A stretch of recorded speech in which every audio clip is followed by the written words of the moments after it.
Hey, Robert here from Mesh Masters.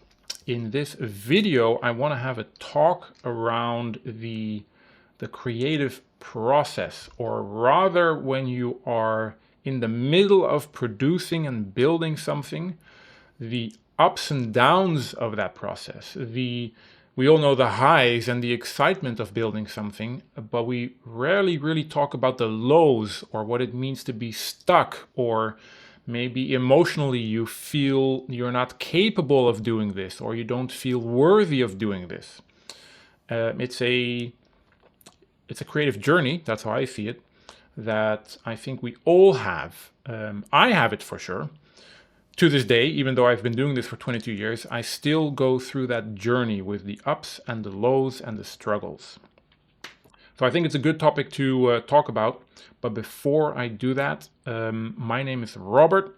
I run my own art studio, meshmasters.com, and we have two pillars to our studios. We have the production side, where we do collaborations with clients to deliver their games, to produce the art, to manage the art, to art direct the art, and to really help them build a better product from art and 3D art.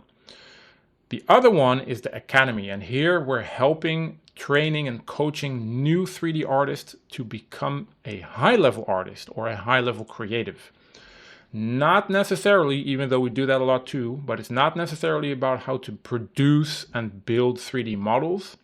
It is really about becoming that high-level creative or 3D artist with topics like communication, what it means to be a professional, managing yourself, freelancing, like everything around it, around the work itself, to be that professional, including branding and portfolio, and how do you step into the industry, how do you use social media, to really, with the end goal to skyrocket your career, get into the industry if you're not already in there, with the end result to get somewhere in that industry and your career, to find that position you're looking for, or get yourself in the studio you're hoping to get at. So if you're interested, take a look at our website, meshmasters.com. But for now, let's go back to the topic. I'm going to share my screen. So the creative journey, right? So how do I see that? I always see it as a graph, right? So new project, right? New project, really cool. My Wacom drivers are dead, by the way, so the pen is not doing its best today. But the way I always see it, as it's a curve that kind of goes like this, and then it wiggles a little bit, and then at the end, you made it. So what's happening here, right? Here you're high, excited, everything is cool. New project, whoa, let's go. Also in a team. But then the further you get into it and you're trying to explore and build all those ideas, and you're trying to, get to some sort of end result, what often happens is you first dip into a struggle moment. And that often resolves around, oh, wait a minute, I had all these cool ideas. I thought I knew how to handle this, but in reality, I'm kind of lost. I don't know how to kind of combine it all, how to build it all together. It doesn't really feel like the quality I was aiming for, or the vision I was aiming for. And the result is you're kind of struggling. You're lost. What I sometimes have is just feel very insecure. You feel like you're not capable of doing this.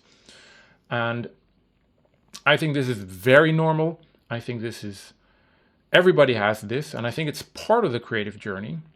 And this is where most people kind of quit or give up on the project.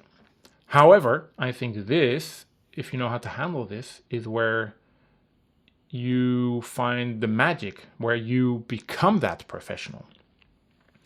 And in my opinion, when you're stuck here, right? And with stuck, I really mean you don't know how to move forward. Like I said, you have all these emotions going on. The best way, in my opinion, to tackle those moments is you need to find ground to stand on. You need to find something to grasp onto, something to guide you. And that, in my opinion, is process, ways of doing things. For example, you might feel very shitty down there. So it's kind of hard to tap into your own feelings and mood because it's not really going as you want to, right? So it's not the wisest way to try to find your way out through your feelings and mood. And that's why you need process. And process could be, or what I often do is you kind of need to nudge yourself or manipulate yourself into a different direction through, for example, reference images or mood boards, or what I often do, music. So a good example is if you've done your creative work correctly, you've already built some references and mood boards, and you already built some sort of foundation up here. But then you're down here, and this is not really what you've did there, not really working. So it might mean you just need to redo this step, or you need to explore different angles. Or maybe you just need to find examples of other people's work and how they solved problems. Not to copy them, but to sort of inspire you to show different roads to take, or different doors might open within yourself.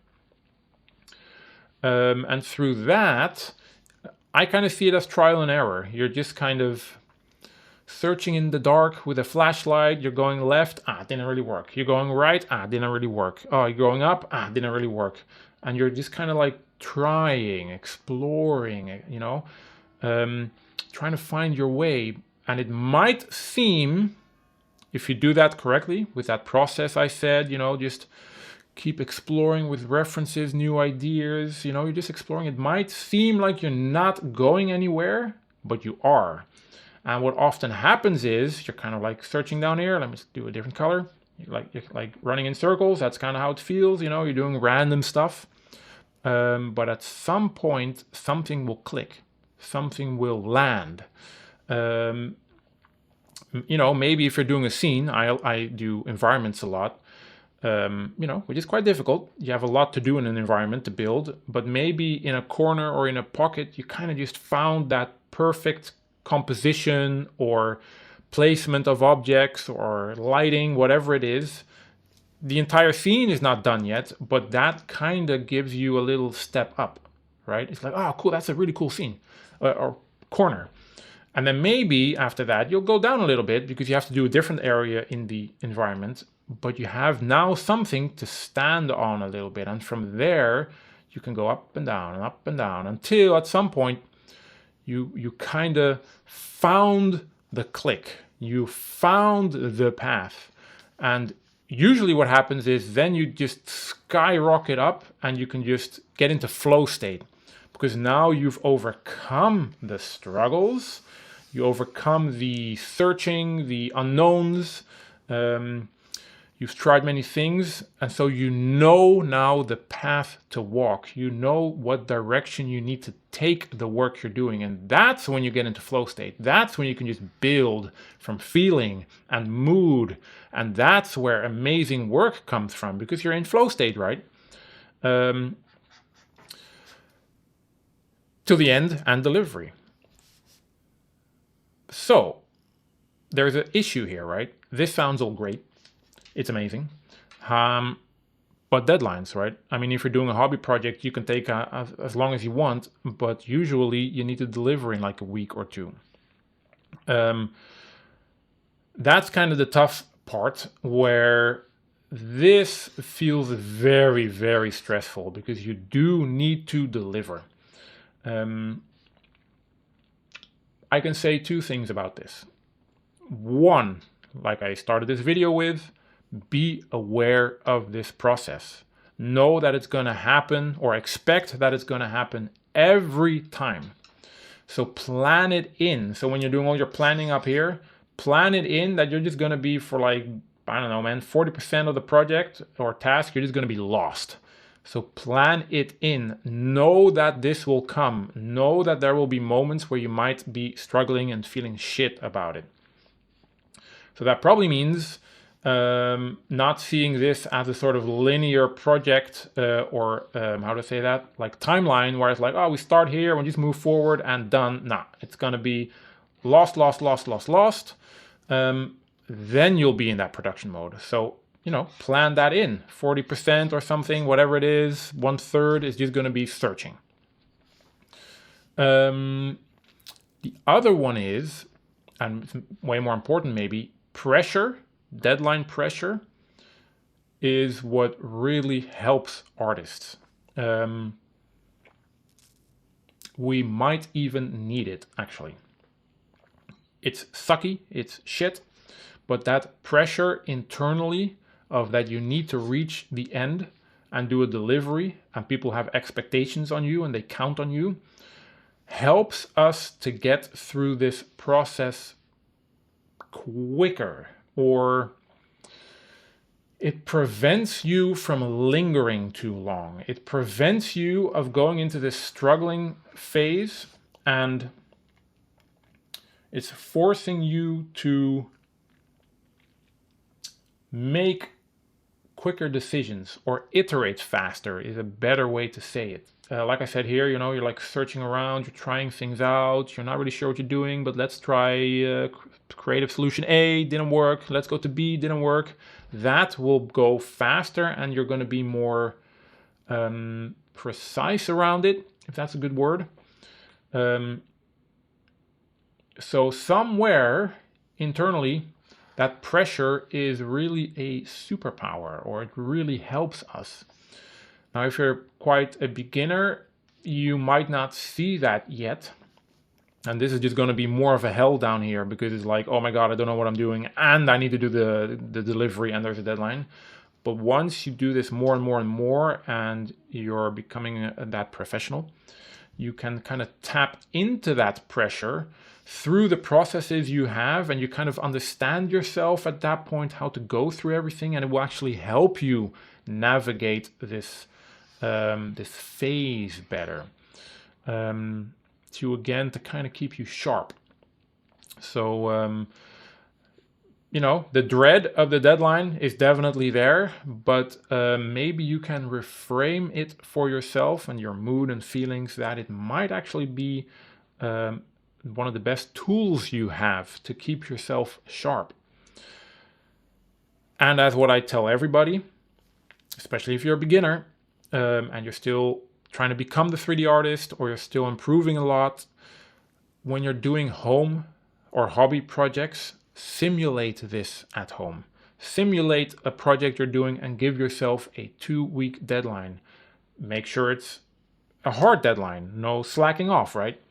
And then see what happens. See how you go through this process.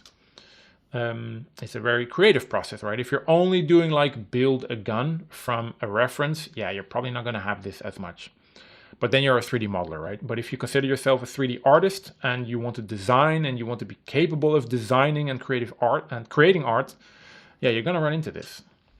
So again, be aware of this, plan this in, and practice it. You're not lost, you just need to find your way around it. And that is really, to recap, nudging yourself, exploring, trying new things, external influence like references and music.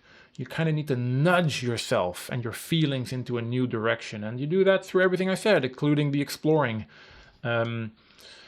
Trial and error, constantly little trials and errors. So yeah, feel free to do that. Be okay in doing that. Be okay in being lost.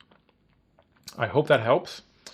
Like I said earlier, if you are on a journey to improve yourself, to become a better 3D artist, to especially become a high-level professional 3D artist, so you're not only good at modeling, but you're good at everything around it. Presenting yourself to the world, you know how to find clients or how to get a job, how to do the communications around it. If you want to do freelancing, how you do that paperwork-wise, contracts, management, everything needed to be a professional creative. If you're really looking to become that, or you really need and want to improve in that, check out our website, shoot me a message on LinkedIn, or shoot me an email, and let's talk.